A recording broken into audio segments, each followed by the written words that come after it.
Selamat pagi teman-teman semua. Selamat bertemu kembali hari ini ya, walaupun agak panas-panasan dikit. Ruangan saya penuh dengan suhu yang agak lumayan panas ya, kegerahan. Semoga hari ini kondisi kita tetap sehat, tidak ada kendala yang berarti apapun ya untuk kita.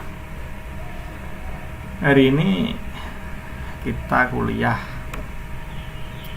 pertemuan yang ke-7 ya mungkin ya. Saya lupa masalahnya ini pertemuan yang keberapa. Dari kalender saya ini baru yang ke-7, atau mungkin seharusnya kalau ada pertemuan yang libur atau terpotong ya mungkin ya minggu-minggu ini, minggu-minggu hari tenang. Tapi ya apalah, kita pokoknya di kalender saya tertulis pertemuan yang ke-7 ya, yang ke-7 gitu aja ya, nanti menyesuaikan. Hari ini saya cukup simpel, sederhana, cepat, ringkas, dan padat, gak lama-lama, karena slide saya itu sekitar 10 lembar tok ini. Semoga kalau 10 lembar itu satunya slide 10 menit ya berarti sekitar 100 menit lah, lebih-lebih sedikit. Semoga nggak sampai.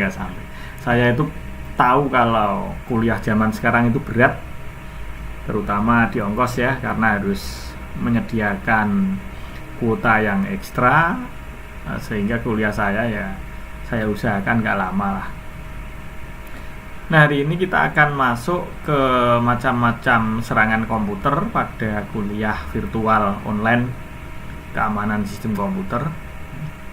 Sebelum kuliah kita lanjutkan dan kita mulai masuk ke materi, saya harap teman-teman presensi dulu melalui sistem yang ada di siakat.stekom.ac.id. Jangan sampai lupa, karena presensi Anda dianggap sah dan valid itu hanya ketika melalui sistem yang ada di siakat.stekom.ac.id. Jangan melalui WA, jangan telepon saya. Waduh, kalau telepon malah repot nanti. Cukup di sistem saja, kan? Itu memudahkan Anda. Bahkan seandainya hari ini, jam ini, detik ini Anda nggak bisa live bersama-sama saya, Anda bisa melakukan presensi nanti sambil memutar video ulang hasil record kuliah virtual hari ini. Sambil makan-makan, sambil santai-santai, ya kan? Bahkan sambil di belakang pun Anda putar ulang bisa itu, untuk menghibur Anda yang sedang capek, itu juga bisa. Pokoknya intinya bisa diputar ulang kapanpun, dimanapun, selagi masih punya kuota. Kalau nggak ada kuotanya ya nggak bisa putar ulang, harus disediakan kuota. Semoga saja nanti segera kita bisa dipertemukan secara nyata dalam tatap muka, kuliah real. Kalau ada sesuatu bisa dicanakan secara langsung ya. Kalau seperti ini kan tanyanya via live, Anda tidak bisa bersuara ya.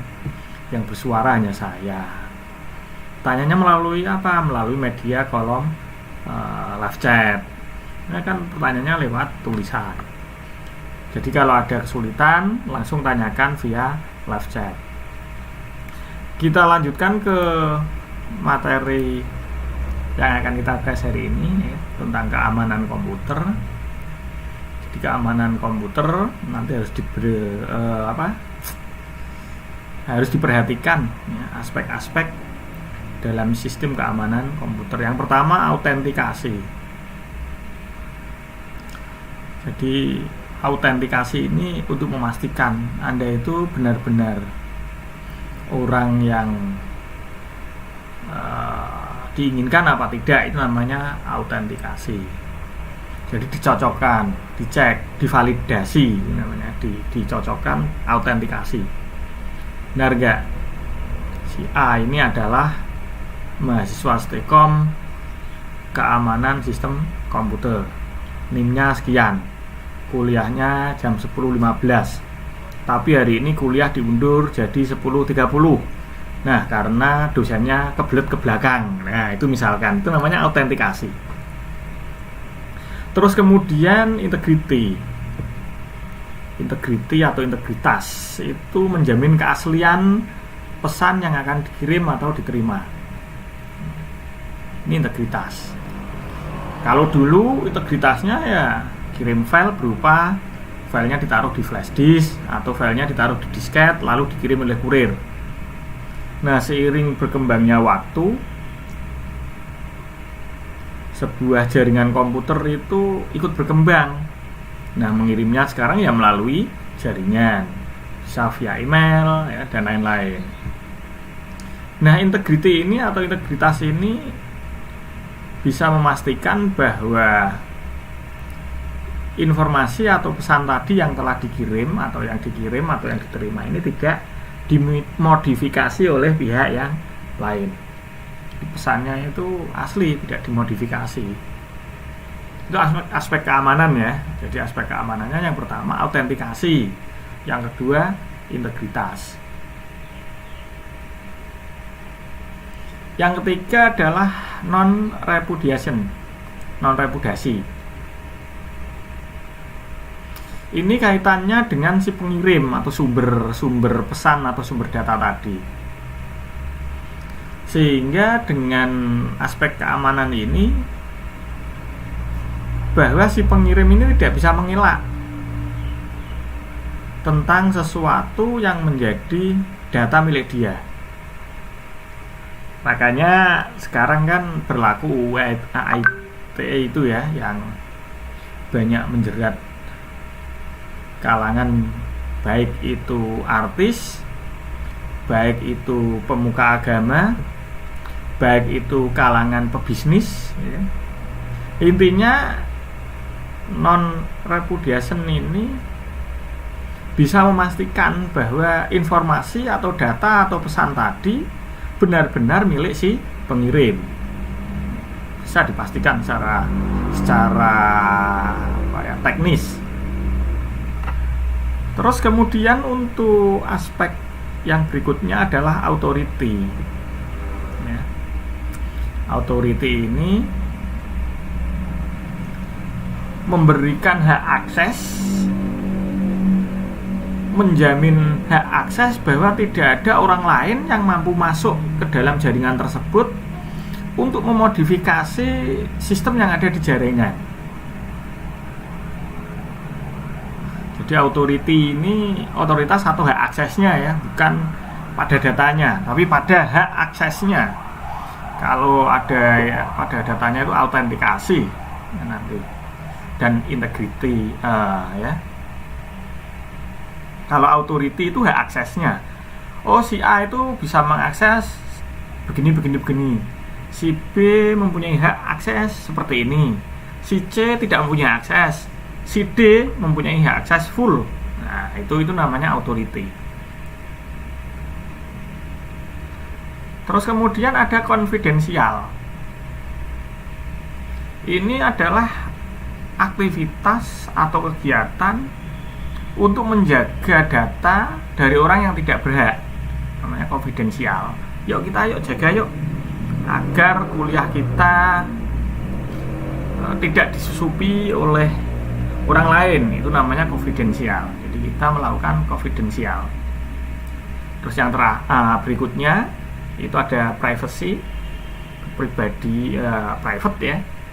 Data-data yang pribadi ya jangan disebarluaskan. Termasuk salah satunya itu yang video 18 detik ya durasinya, itu nggak boleh disebarluaskan karena itu adalah ranah privasi.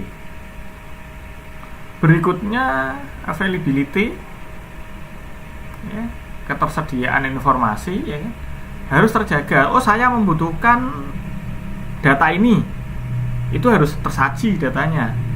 Saya membutuhkan data ini, nah itu datanya juga harus tersaji. Itu namanya availability. Yang terakhir adalah akses kontrol. Nah, akses kontrol ini kaitannya dengan pengguna ya. Kalau confidential tadi kan membatasi dari orang yang tidak berhak, tapi kalau akses kontrol kaitannya dengan pengguna. Terus kemudian untuk aspek-aspek ancaman komputernya itu meliputi interruption, interception, modification, and fabrication. Jadi ada 4 dalam ancaman komputer yang perlu diperhatikan. Bisa berupa interruption, bisa berupa interception, bisa berupa modification, bisa berupa fabrication. Intinya kalau interruption atau interupsi itu adalah informasi yang dirusak, informasi yang dihapus ketika dibutuhkan. Jadi ketika kita butuh sesuatu, itu ternyata data tersebut itu sudah tidak ada lagi. Nah, dihapus dan dirusak oleh siapa? Ini ya bisa internal sistem, bisa eksternal sistem. Ya. Intinya ini adalah ancaman yang termasuk kategori interruption atau interupsi. Kalau interception, kan, informasi yang ada itu disadap. Ya. Jadi kita disadap, kita diawasi, gitu ya, itu interception. Ketika kita mengakses data, ternyata data kita ikut dilihat-lihat oleh orang lain. Nah, itu namanya interception. Kalau modification, ya kan, itu ancaman terhadap integritas. Ya. Tadi yang seperti saya terangkan di awal, integrity tadi, bahwa terdapat orang yang tidak berhak itu berhasil menyusup atau menyadap lalu lintas informasi yang sedang ditransaksikan. Itu modifikasi. Jadi nanti di sana itu terjadi modifikasi, yang terjadi komunikasi yang tidak diharapkan, terjadi hal-hal sesuatu yang di luar kendali kita. Terus kemudian yang terakhir dalam aspek ancaman komputer adalah fabrikasi atau fabrication. Segala sesuatu itu dipalsukan. Ada website Facebook, tampilan utamanya palsu. Ketika kita masuk ternyata Facebooknya palsu. Ya, username dan password kita masuk. Ini namanya pemalsuan. Jadi dimirip-miripkan itu ya, tidak hanya tampilan website saja, tapi bisa berupa data dan informasi yang lain. Terus untuk mendeteksi serangan sekarang ya, untuk mendeteksi serangan bagaimana? Yang pertama adalah anomaly detection. Kita mendeteksi anomali, penyimpangan-penyimpangan. Jadi kalau ada perilaku yang tidak lazim, ya, itu berarti kita perlu waspada nih. Wah, ini di luar kebiasaan ini. Ya, ini kok biasanya aktivitas jaringan itu sedang-sedang saja. Hari ini kok loadnya kok ekstra besar sekali. Nah, ini perlu waspada, perlu dideteksi. Jangan-jangan ada penyimpangan. Yang kedua, misuse detection. Misuse detection itu apa? Melakukan pendeteksian analisis terhadap aktivitas sistem. Jadi kita mencari event atau set event yang cocok dengan pola perilaku yang dikenali sebagai serangan. Jadi kita analisis, kita cocok-cocokkan, kita sama-samakan. Kalau sama, ini berarti komputer jaringan kita mengalami sebuah serangan, harus di take down ini. Nah, kita take down, lalu nanti di up kembali, di up down kembali. Kemudian network monitoring, ya, jadi Anda memantau jaringan, pendelengi, ya, terus bukan pendeleng, bukan, tapi sistem nanti yang memonitoring. Biasanya kita hanya melihat trafiknya saja, nanti sistem yang memonitoring. Ya. Jadi admin jaringan cuma mendelengi monitor, gitu ya. Terus kemudian intrusion detection system atau IDS.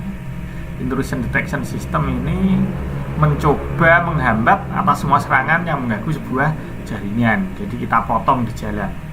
seandainya ada serangan lewat jalur A, kita cegah melalui jalur A tadi, kita potong di tengah jalan. Kalau dia melalui jalur B, kita coba hentikan di tengah jalan di jalur B. Di jalur C, kita coba cut jalur C. Itu namanya intrusion detection system. Bisa dipahami ya dari 3 kategori yang saya terangkan hari ini, yaitu berupa aspek serangan, aspek keamanan, dan attack detection. Ya, bisa dipahami. Kalau kurang paham atau ada sesuatu yang menjadi ganjalan atau apalah namanya lah, terserah Anda lah itu ya, itu bisa dituliskan pada kolom komentar biar nanti saya baca, saya ulang, saya terangkan kembali. Yang berikutnya adalah cara mencegah serangan sekarang. Yang perlu dilihat adalah desain sistemnya seperti apa. Desain sistem yang baik itu tidak meninggalkan bug atau kesalahan-kesalahan atau lubang-lubang yang kemungkinan terjadi untuk dilalui oleh penyusup. Jadi kita harus mendesain dulu, merancang dulu kira-kira sistemnya seperti apa. Nah, ini kita minimalisir kesalahan-kesalahan tadi. Kemudian aplikasi yang dipakai, ya, jangan aplikasi yang murahan. Kalau ingin keamanannya tinggi, jangan pakai aplikasi yang gratisan. Kalau mau high performance, pengennya kita kualitasnya hebat, pengennya kita kemampuannya tinggi, tapi nggak mau menganalisis, tidak mau menggunakan aplikasi yang bagus. Maunya kita ya aplikasi yang bajakan terus selamanya ya, pasti terdapat lubang untuk sebuah sistem. Yang ketiga adalah manajerial atau manajemen, di mana suatu sistem yang baik itu harus dikelola dengan baik, harus dijalankan sesuai dengan standar operating prosedur. Jadi sebuah manajemen yang baik adalah manajemen yang mempunyai standar operating prosedur. Kalau tidak mempunyai standar operating prosedur, dapat dikatakan bahwa manajemen sebuah organisasi tersebut adalah buruk. Bahkan di dalam sebuah keamanan sistem, manajemen seperti ini sungguh sangat dihindari, karena kita sebagai orang yang tahu tentang keamanan sistem, mau tidak mau harus menerapkan standar operasional prosedur. Nah, sekarang semua sistem itu yang kita rancang, yang kita gunakan, yang kita pakai harus kita pertahankan.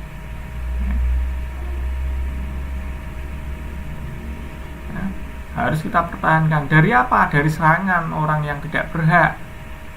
Bisa melalui hardware-nya, bisa melalui jaringannya, bisa melalui datanya. Nah, semuanya ini harus kita pertahankan.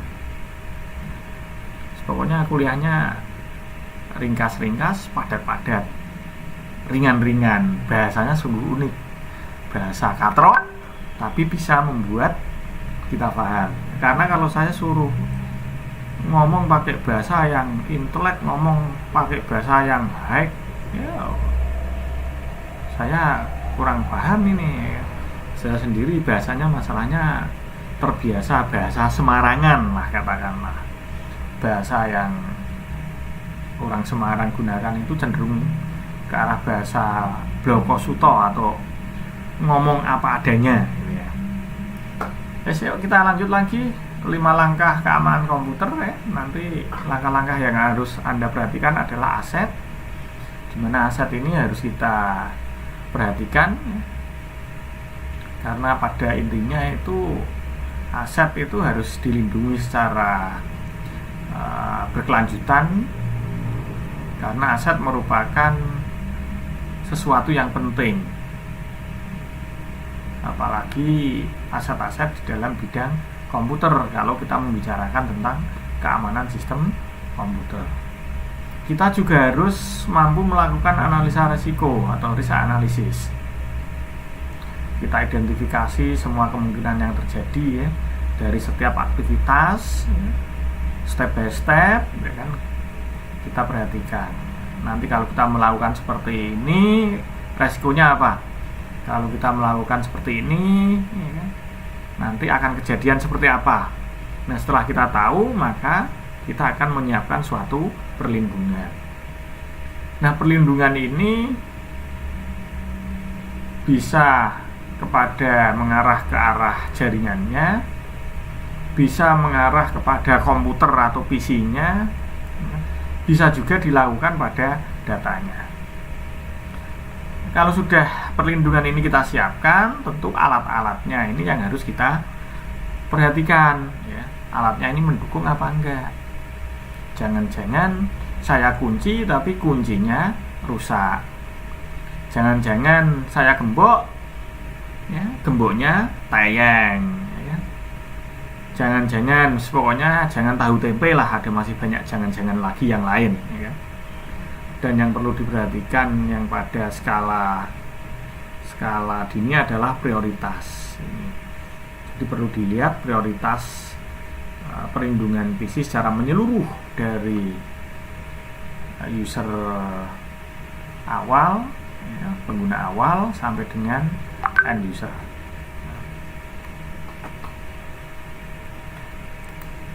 Kemudian bisa kita lihat pada slide berikutnya bahwa pada serangan komputer itu ada macam-macam sekali ya. Ada nanti yang berupa intrusion, ada yang berupa intelligence, ada yang berupa land attack, ada yang berupa logic bomb, ada yang berupa operation system fingerprinting, ada yang berupa smart attack ya, ada yang scanning, ada yang backdoor. Oke, kita lihat satu-satu ya. Sekarang kita sering mendengar kalimat firewall di dalam jaringan, di dalam komputer. Kalau kita membicarakan sistem keamanan, kita menjalankan komputer, seringkali kita ketemu kata firewall ini.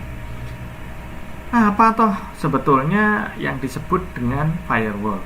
Atau apa toh yang sebetulnya dimaksud dengan firewall?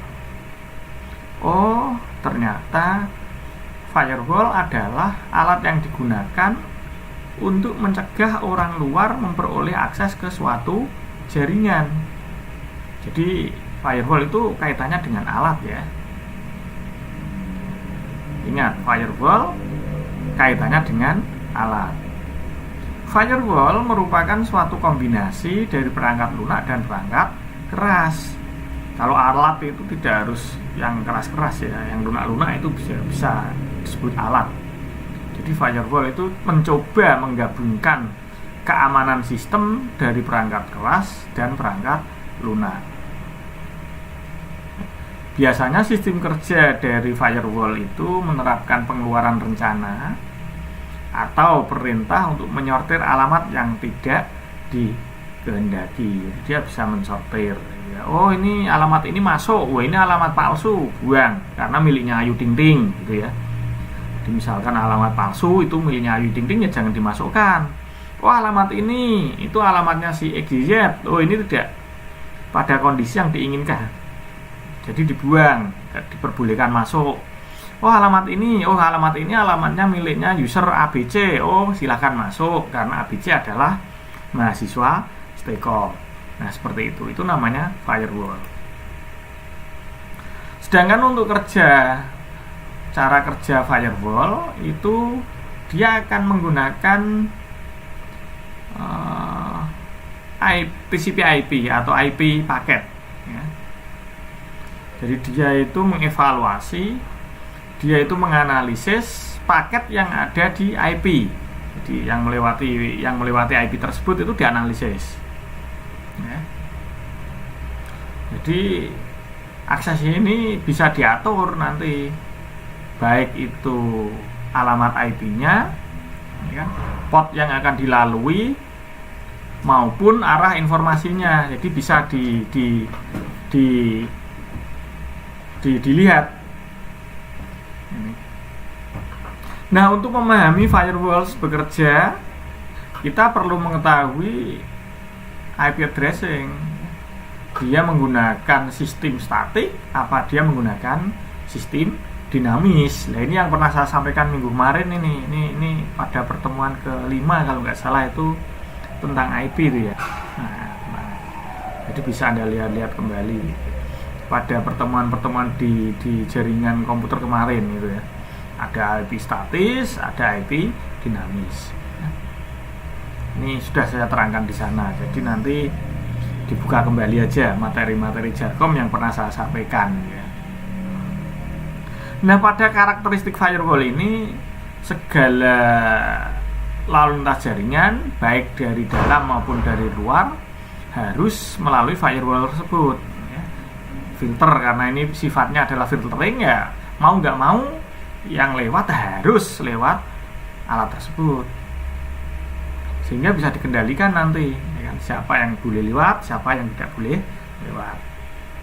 Sehingga kebijakan di dalam firewall nanti ya, yang mengenai masalah keamanan hanya akan memberikan izin untuk yang memasuki server atau jaringan komputer tertentu, tentunya disertai dengan syarat-syarat tertentu.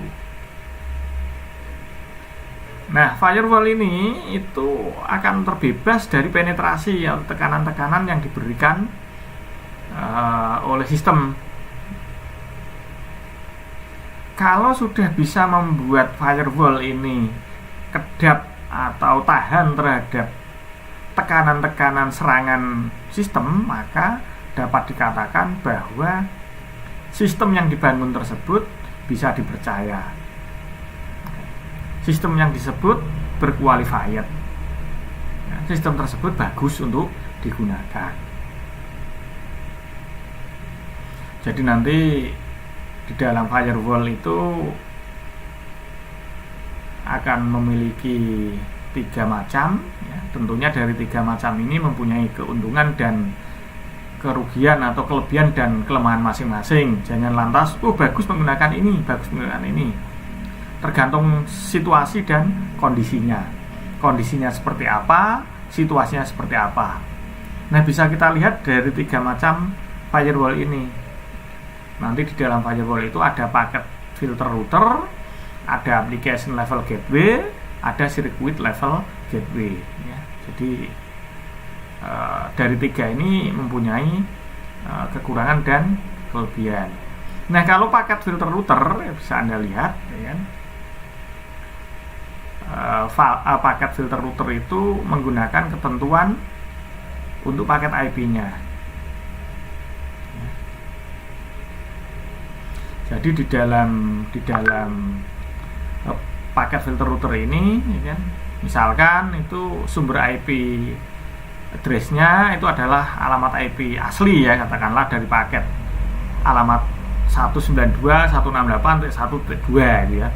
Terus tujuannya ke 192.168.1.3. Ini kan sudah dipastikan bersumber dari alamat asli menuju alamat tujuan.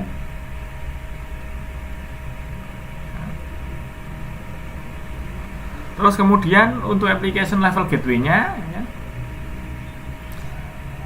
Nah, biasanya orang jaringan itu kalau menyebut application level gateway itu menyebut dengan proxy firewall atau application proxy firewall. Nah, pada level atau tipe yang firewall model ini, user itu harus melakukan kontak dengan gateway dengan menggunakan aplikasi TCP IP. Yang kalau kita sering menggunakan telnet ya, pakai saja telnet, terus FTP itu ya, itu namanya application proxy firewall. Itu ya. Terus kemudian kalau circuit level gateway itu merupakan sistem proxy yang secara statis menggambarkan jaringan lalu lintas yang akan disampaikan. Ini biasanya kaitannya dengan port ini, ya kan? Port number. Nah, Jadi number port number kalau HTTP itu dia ada di port number 80. Kalau HTTPS atau SSH itu ada di level port number 443 dan lain sebagainya lah. Itulah nanti bisa Anda cari informasi-informasi seperti itu lebih lanjut di informasi yang lain. Bisa dari internet, baca-baca buku, ya kan? Baca-baca modul dan lain sebagainya. Nah, untuk sirkuit level gateway itu berjalan pada level OSI atau biasa disebut dengan Open System Interconnection. Jadi ada 3 firewall ini. Nanti tergantung mau diterapkan yang seperti apa. Ini cara membangun firewallnya ini ya. Bisa Anda lihat, bisa Anda baca ini cara membangun firewall. Yang pertama itu konstruksi dari suatu firewall bukankah suatu pekerjaan yang mudah. Jadi konstruksi ya, bukan konstruksi ya. Konstruksi dari suatu firewall itu tidak mudah. Jadi sebelum membangun firewall kita harus melakukan analisis tadi serangan, terus membangun pertahanan dan lain-lain. Kita harus tahu betul itu ya. Jadi firewall ini kalau ada yang bilang mudah ya sulit, kalau ada yang bilang sulit ya bisa dipelajari. Intinya iktikat kita atau keinginan kita untuk belajar. Nah, langkah yang perlu diperhatikan dalam membangun suatu firewall adalah yang pertama mengidentifikasi topologi dan protokolnya. Ya, kita identifikasi topologi yang digunakan seperti apa, protokol yang digunakan mana, itu harus kita ketahui. Yang kedua adalah pengembangan polisi kebijakannya. Nah, pada sebuah perusahaan tentu kebijakannya akan berbeda dengan perusahaan yang lain. Satu institusi kebijakannya juga akan berbeda dengan institusi yang lain. Jangan disamaratakan, karena masing-masing institusi memiliki kebijakan yang berbeda-beda. Terus kemudian memiliki tool yang cukup. Ya misalkan ya beli Mikrotik, beli Cisco dan lain-lain. Beli Cisco pun levelnya macam-macam, Mikrotiknya pun levelnya macam-macam. Ini contoh. Tentunya yang paling bagus dan efisien adalah menggunakan tool yang efektif. Efektif itu tepat guna, ya kan? Tidak harus mahal, ya kan? Tergantung dengan kebutuhan. Kalau kebutuhannya seperti ini sudah tercover, ya sudah, ya kan? Itu namanya efektif. Ya. Jadi balik lagi bahwa kita harus melihat sesuatu itu secara efektif dan efisien. Dan yang terakhir, kita melakukan tes konfigurasi yang sudah kita bangun, yang sudah kita tentukan, yang sudah kita buat, kita tes, ya kan? True and trial, dicoba-coba, ya kan? Harapannya kalau terjadi kesalahan, kalau ditemukan bug, kita bisa membenahi, kita bisa merubah, dan kita bisa melakukan perbaikan pada kesalahan-kesalahan tersebut. Nah, ini terakhir, ya kan, ada latihan soal. Ya, soal ini sebagai bahan renungan tidak harus dikerjakan, karena sebagai bahan peningkatan skill kemampuan Anda, bukan sebagai paksaan. Ya. Jadi Anda mengerjakan boleh, tidak mengerjakan juga tidak apa-apa. Kalau mengerjakan silakan kerjakan, tulis di buku catatan masing-masing, nggak usah dikumpulkan. Jadi Anda cukup tulis di buku catatan masing-masing. Soal yang pertama, macam-macam serangan pada komputer. Terus yang kedua, sejarah perkembangan virus. Ini sudah saya sampaikan di minggu lalu. Terus kemudian situs yang memberikan jaminan privasi, ya. Jadi kira-kira situs apa saja toh yang memberikan jaminan privasi saya, ya kan? Privasi itu data-data saya tidak tersebar secara luas, ya kan? Kemarin kan ada itu situs e-commerce ternyata datanya dijual belikan, ya, itu kan namanya tidak bisa memberikan jaminan privasi.